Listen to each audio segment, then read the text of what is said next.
Good morning. I'm Gloria J with Action Speaks. I give you the glory. I give you the honor.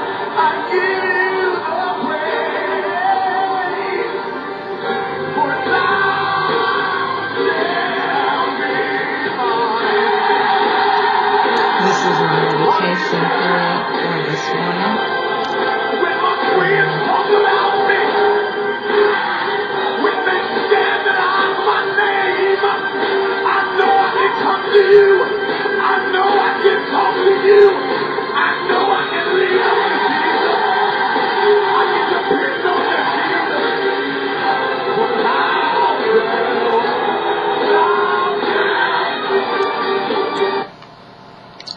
Welcome.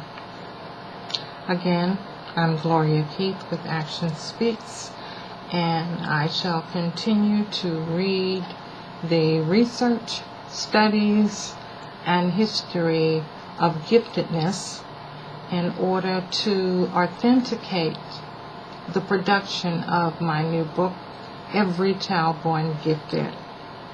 We shall continue reading from Beyond Deficit Thinking, providing access for gifted African American students, underrepresentation in gifted education. How did we get here, and what needs to change? The author is Michelle Frazier Trotman. The article type is statistical data included, geographical code 1 USA. The date of publication January 1st, 2002, 7,218 words. Publication Roper Review. ISSN number is 02783193. We shall continue and hopefully get to the summary also. Reading Proactively Evaluating Gifted Education. The success schools achieve at recruiting and retaining Black students in gifted education depends heavily on critical self-examination and a willingness to move beyond deficit thinking.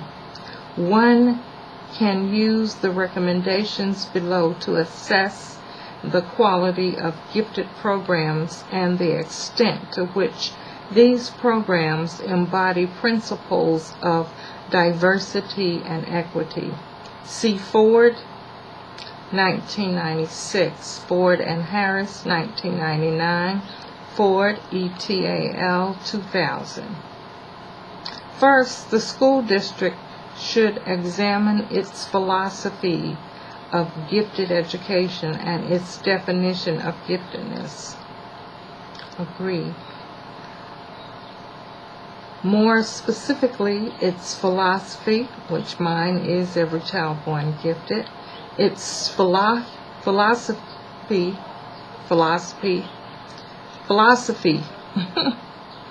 and definition need to be inclusive. Second, assessment instruments and practices must be equitable. The measures must be valid and reliable for diverse students, and ethnic, culture, and gender biases in the selection process should be eliminated. Third, students in the gifted program should closely represent the community's demographics. That is, students of diverse backgrounds should be equitably represented according to criteria such as ethnicity and socioeconomic status. The reasons for the disparities must be evaluated and decreased. Similarly, there should be evidence of increasing diversity among professionals in the gifted program. Fourth, the school district should provide opportunities for continuing professional development in gifted and multicultural education. More specifically, faculty members and other school personnel must be encouraged and given opportunities by administrators to participate in workshops, conferences, university courses, and so forth. Likewise, there must be a library for teachers and students that contains up-to-date multicultural resources, e.g. newsletters, journals, and books. Fifth, there should be mechanisms that assess and address the affective and psychological needs of minority students, e.g. social and emotional needs, racial identity, environmental and risk factors. 6. Schools will need to examine how and how much families are involved in the formal learning process. African American families need to be encouraged to become and remain involved. Efforts to create home school partnerships should be ongoing. 7. Curriculum and instructions need to be grounded in multiculturalism. The curriculum needs to be pluralistic, i.e., does it affect diversity relative to ethnicity, socioeconomic status, and other socio-demographic variables. The curriculum should provide genuine options for all students to understand diverse cultures. Finally, policies should be in place to support multiculturalism and diversity. More specifically, published policies regarding multiculturalism are needed, and school personnel must be held accountable for implementing these policies. We have the summary of the study. Beyond Deficit Thinking, Providing Access for Gifted African American Students. Underrepresentation in Gifted Education. How did we get here, and what needs to change? The summary. Controversy exists regarding the reasons that black students are underrepresented in gifted education. The controversy focuses on whether the causes include deficiencies in the children and their families, or discrimination practices of schools and society that restrict the search for and discovery of minority talent. As we have argued, decisions about giftedness are never more than predictions. Therefore, wide nets should be thrown to increase the power of those predictions. We should err on the side of inclusion rather than exclusion, e.g. Paso and Frazier, 1996. The persistent and pervasive underrepresentation of black students in gifted education is a tragedy.